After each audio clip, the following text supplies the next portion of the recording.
Hi friends, ఈరోజు మన travel హబ్లో భాగంగా అరసవెల్లి శ్రీ సూర్యనారాయణ స్వామి దేవాలయానికైతే బయలుదేరడం జరిగింది. ఇప్పుడైతే టైం సుమారుగా 5 o'clock అయితే అయింది మార్నింగ్. సో మనం ఈ జర్నీలో ఈ సూర్యనారాయణ స్వామి దేవస్థానం గురించి కొంతలో తెలుసుకునే ప్రయత్నం అయితే చేద్దాం.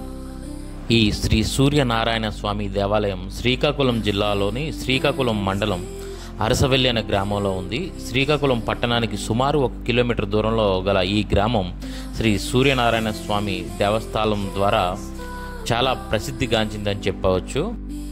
ఇది భారతదేశంలో గల సూర్య దేవాలయాల అన్నింటిలో ప్రాచీనమైనది, బహుప్రసిద్ధమైనది. పద్మ పురాణం ప్రకారం ప్రజల క్షేమం కోసం కాశ్యప మహర్షి ఈ దేవాలయ విగ్రహాన్ని ప్రతిష్ఠించినట్లు ఆధారాలు అయితే ఉన్నాయి. ఈ దేవాలయ నిర్మాణం కోసం ద్వాపర యుగం నాటి ఆధారాలు అయితే మనం చూడొచ్చు ఇక్కడ.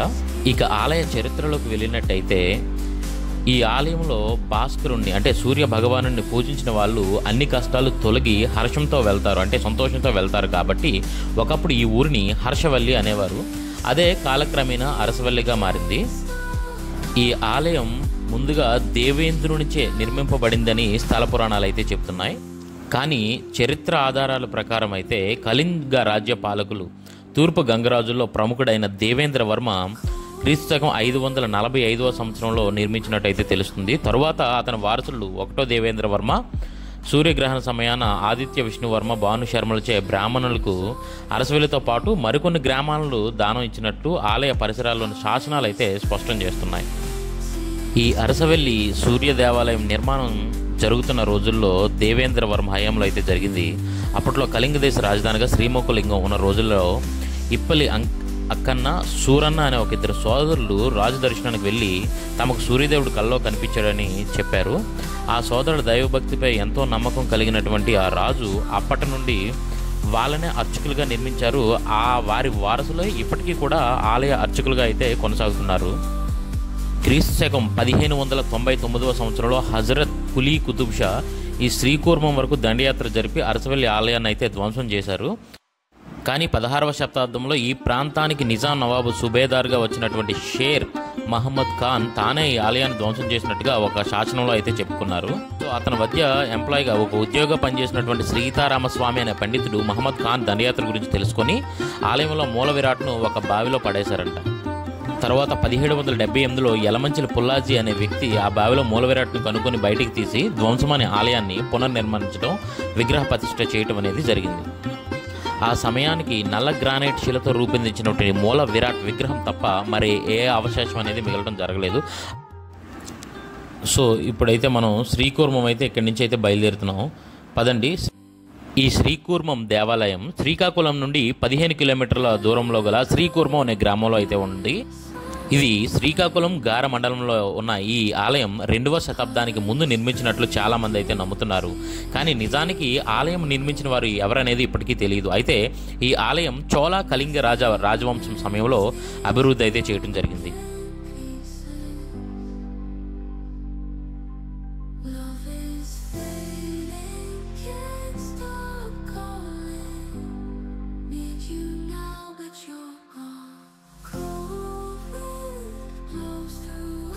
ఈ శ్రీకూర్మ క్షేత్రము వంశధార నదీ తీరములో శ్రీకూర్మ శైలము అనే పర్వతం అయితే ఉండటం జరుగుతుందన్నమాట.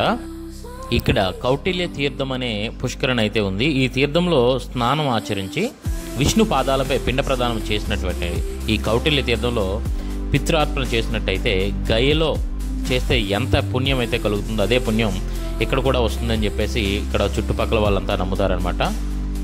ఈ గుడిలో ఉన్న విశిష్టత ఏమిటి అంటే ప్రతి ఆలయంలో గర్భగుడి ఎదురుగా మూల విరాట్ అనేది ఉండటం జరుగుతుంది.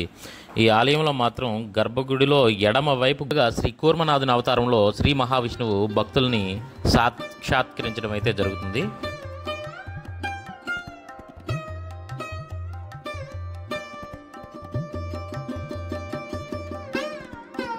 ఇక్కడ ఈ ఆలయ చరిత్ర అంతా కూడా ఈ శిలా ఫలకాలపై అయితే రాసి ఇక్కడ ఉంచడం జరిగింది. వీలైనంత వరకు మీరు చదవడానికి అయితే ప్రయత్నించండి.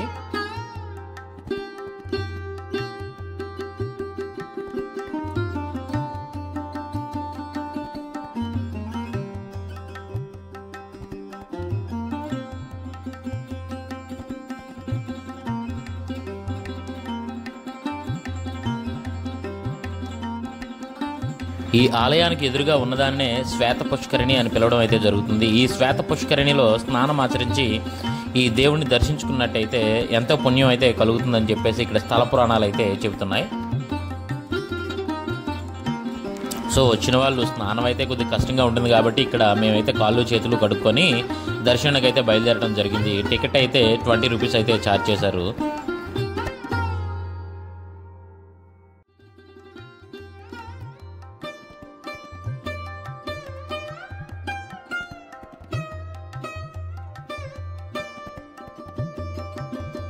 ఇక్కడ ఈ కూర్మావతారమైనటువంటి తాబేలునైతే చాలా ఏళ్ళగా అయితే పెంచడం అయితే జరుగుతుంది. మీరు చూసినట్టయితే ఈ తాబేలు ఏవైతే ఉన్నాయో ఇవి కొన్ని సంవత్సరాలుగా ఇక్కడైతే చాలా రకమైన తాబేలు సంరక్షించడం అయితే జరుగుతుంది.